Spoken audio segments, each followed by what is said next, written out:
Good day everyone, I am Glaydelie Guzman. So my topic is about substantive audit procedure. Before ako mag-start doon, i-explain ko muna yung pagkakaiba ng test of control sa substantive test. When we say test of control, dito is ino-obtain or kumukuha lang tayo ng proof kung yung control ba is na-execute siya ng tama.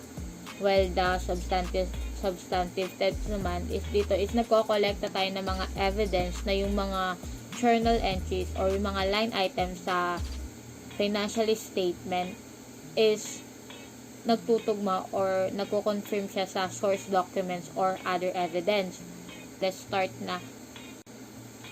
So, substantive procedure are concerned with amounts and are of two types, which are analytical procedures and test of details of transactions and balances.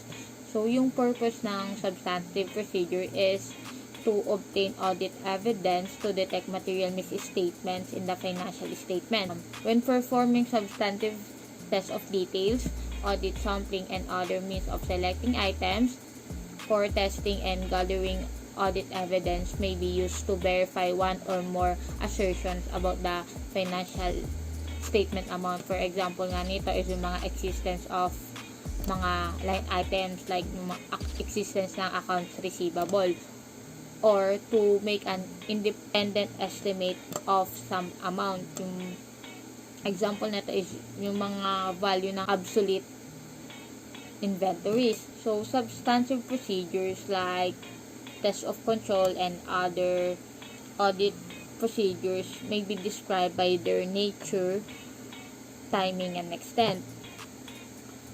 The nature of the test is composed of two types, which are the test of details of transactions and balances and the analytical procedure.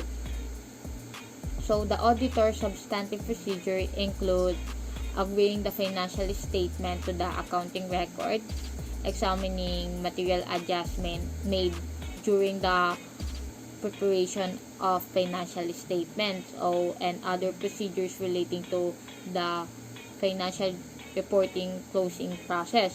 So, since analytical procedure, hindi ko na siya masyadong i-discuss since na-discuss na naman siya sa chapter 9 which entitled Analytical Procedure. So, ito lang yung generally applicable lang siya sa mga large volumes of transaction that tend to be predictable over time. Next, other type is the test of details of transactions and balances.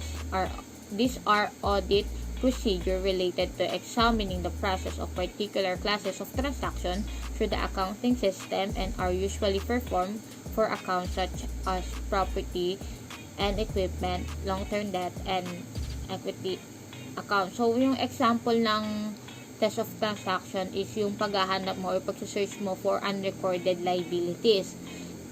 Next, the test of balances. These are audit tests that substantiate the ending balance of a general ledger account or line item in a financial statement. When we say test of details, ito yung more appropriate to obtain audit evidence regarding certain financial statement assertion. It includes the existence and valuation. Pag sinabi naman natin test of balance, dito yung nagpo-provide either reasonable assurance of the validity of a general ledger balance or i-identify yung mga misstatement in the account. When testing balances, the auditor is concerned, which is yung auditor ina-overstate or ina-understatement niya yung mga line items sa financial statement. So, these tests are used to examine the actual details making up high turnover accounts such as cash, accounts receivables, accounts payable, or any accounts that are included in the financial statements. So, yung test of balance, important siya kasi because the auditor's ultimate objective is mag-express ng opinion sa financial statement that are made up of account balances. In audit of small businesses, auditor may rely exclusively on test of balances.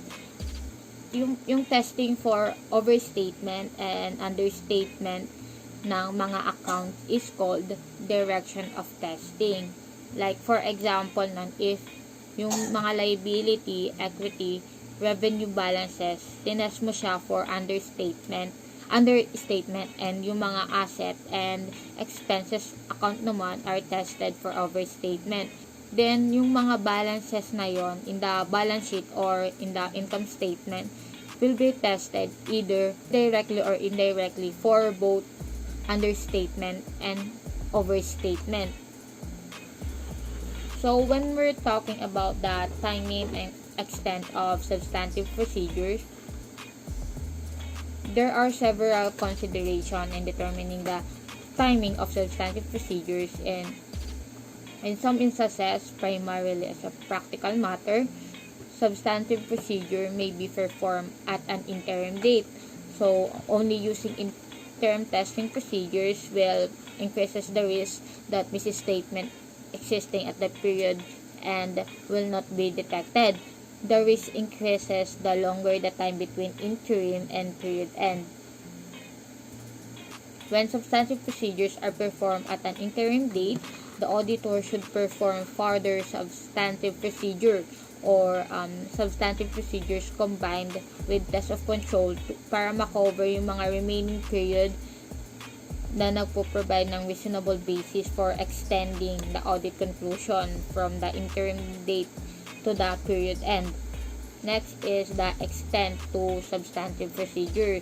In planning tests of details of transactions or balances, the extent of testing is ordinarily in terms of sample size, which is affected by risk of material misstatement. The greater the risk of material misstatement, the greater the extent of substantive procedure. In planning tests of details of transactions and or balances, the extent of testing is ordinarily in terms of sample size, which is affected by the risk of material misstatement. So, for example, neto is yung pag nagpe-perform pa ng audit procedures, such technique may be used to test an entire population instead na sample lang kukunin mo. Kasi nandun yung risk na yung material misstatement takes account of internal control. The extent of substantive procedures may be reduced if test of control shows the controls are adequate.